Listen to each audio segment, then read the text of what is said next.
Yo les fans de catch, c'est Lizzie, j'espère que vous allez bien. En tout cas, moi ça va nickel et bienvenue sur Action Catch.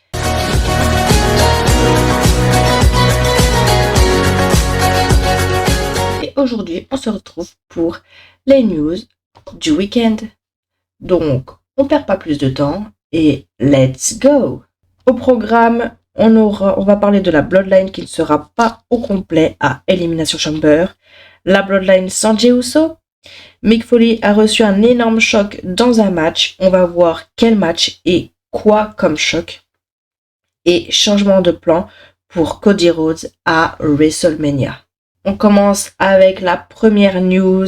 La Bloodline ne sera pas au complet à Elimination Chamber. Jey Uso n'a pas été vu du côté de SmackDown après le Royal Rumble. Du coup, il se pourrait qu'il ait quitté la Bloodline. Mais si Jey Uso décide quand même de rejoindre la Bloodline, ils seront probablement pas en mesure de participer à l'Elimination Chamber qui se déroulera au Canada.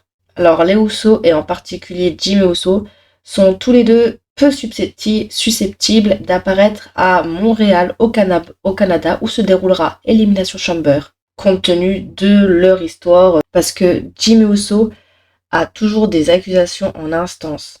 Et à moins qu'il ne puisse trouver une solution, il ne sera pas autorisé à entrer au Canada. C'est du fait aussi qu'au Canada, là-bas, les cas de conduite en état d'ébriété sont pris au sérieux, vraiment très au sérieux, plus que d'autres pays.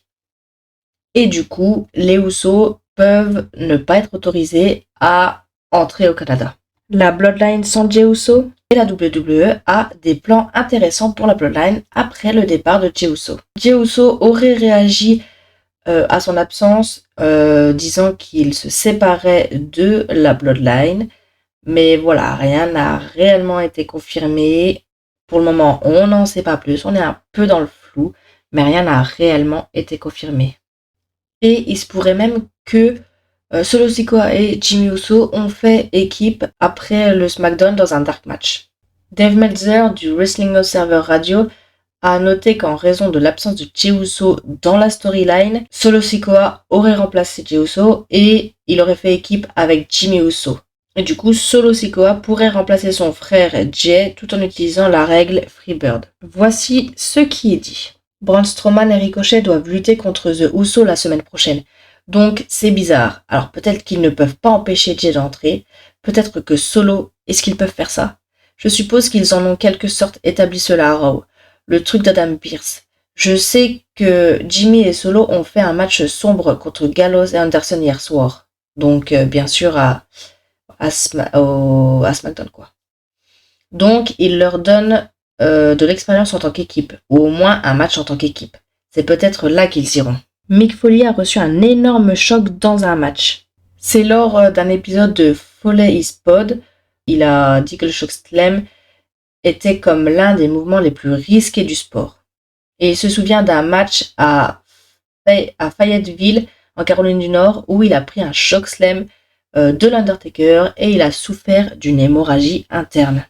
Il a dit que le chokeslam l'avait amené à cracher du sang partout lorsqu'il était retourné au vestiaire. Voici ce qui est dit. Je me souviens d'avoir lutté avec l'Undertaker à Fayetteville en Caroline du Nord. Juste un chokeslam régulier, ce qui n'était pas la fin. Nous sommes allés quelques minutes de plus, mais je peux sentir cette hémorragie interne venir et terminer les 2 dernières minutes en ressemblant à Dizzy Gillespie. Sur un solo de trompette chaud, vous savez, ma bouche était juste pleine de sang interne. Je suis retourné au vestiaire, je suis allé dans l'évier et j'ai juste craché du sang partout. Juste à partir d'un simple chokeslam. Le chokeslam a été difficile car contrairement à une souplex par exemple, vous absorbez cet impact de vos épaules tout le long de votre dos, à travers les fesses et vos pieds. Un chokeslam, en gros, vous prenez tout l'impact sur une petite partie de votre dos, surtout dans les anciens rings de la WWE avant qu'ils ne les changent quelques mois après Hell in a Cell. Enfin, quelques mois après un Hell in a Cell. Juste en prenant un chokeslam, si vous atterrissez d'un côté ou de l'autre, juste légèrement, vous le sentirez pendant quelques jours. Le match Hell in a Cell de Mick Foley et Undertaker est l'un des matchs les plus célèbres et les plus dangereux de l'histoire du catch professionnel. Le match faisait partie du WWF King of the Ring 1998 pay-per-view. Le match a vu Mick Foley prendre plusieurs bosses sévères y compris être jeté du haut de la cage et à travers le toit de la cage. Je pense que vous avez tous vu ce moment. En tout cas, moi, je l'ai vu. Changement de plan pour Cody Rhodes à WrestleMania. Là, en ce moment, je parle beaucoup de Elimination Chamber, parce que ça arrive. D'ailleurs, vous pourrez voir mes pronostics sur cette chaîne. Mais là, on va parler de WrestleMania. Et plus précisément de Cody Rhodes, parce que Cody Rhodes, il y a quelque chose qui va changer. C'est pas le plan de base qui était prévu pour Cody Rhodes.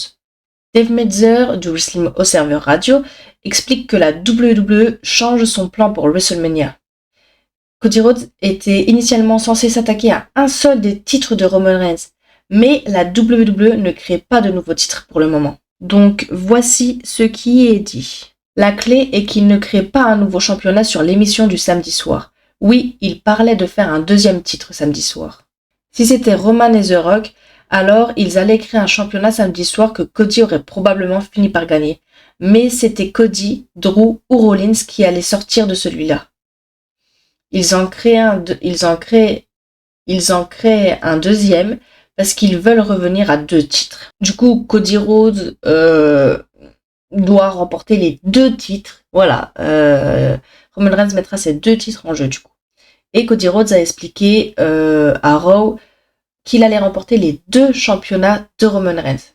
Après, à voir. Voilà, je vous ai beaucoup parlé sur la news de la semaine d'il y a quelques jours, de samedi, je vous ai beaucoup parlé de WrestleMania. Donc voilà, donc je vous ai parlé des plans qu'il pourrait y avoir pour ce match Cody Rhodes contre Roman Reigns. Mais du coup, si vous n'avez pas compris pourquoi créer un championnat ou quoi que ce soit, en gros, ils veulent pas vraiment créer un titre, mais ils voulaient diviser les 2 titres que Roman Reigns a, quoi. Faire le titre de la WWE et le titre universel. Et Cody Rhodes devait s'attaquer à un seul des titres. Sauf que du coup, le changement de plan, c'est que Cody Rhodes s'attaque aux 2 titres. Donc, on aura Roman Reigns contre Cody Rhodes. Vous pourrez voir mes pronostics, bien sûr, sur cette chaîne. Pour les 2 titres. Pour le titre Undisputed de la WWE.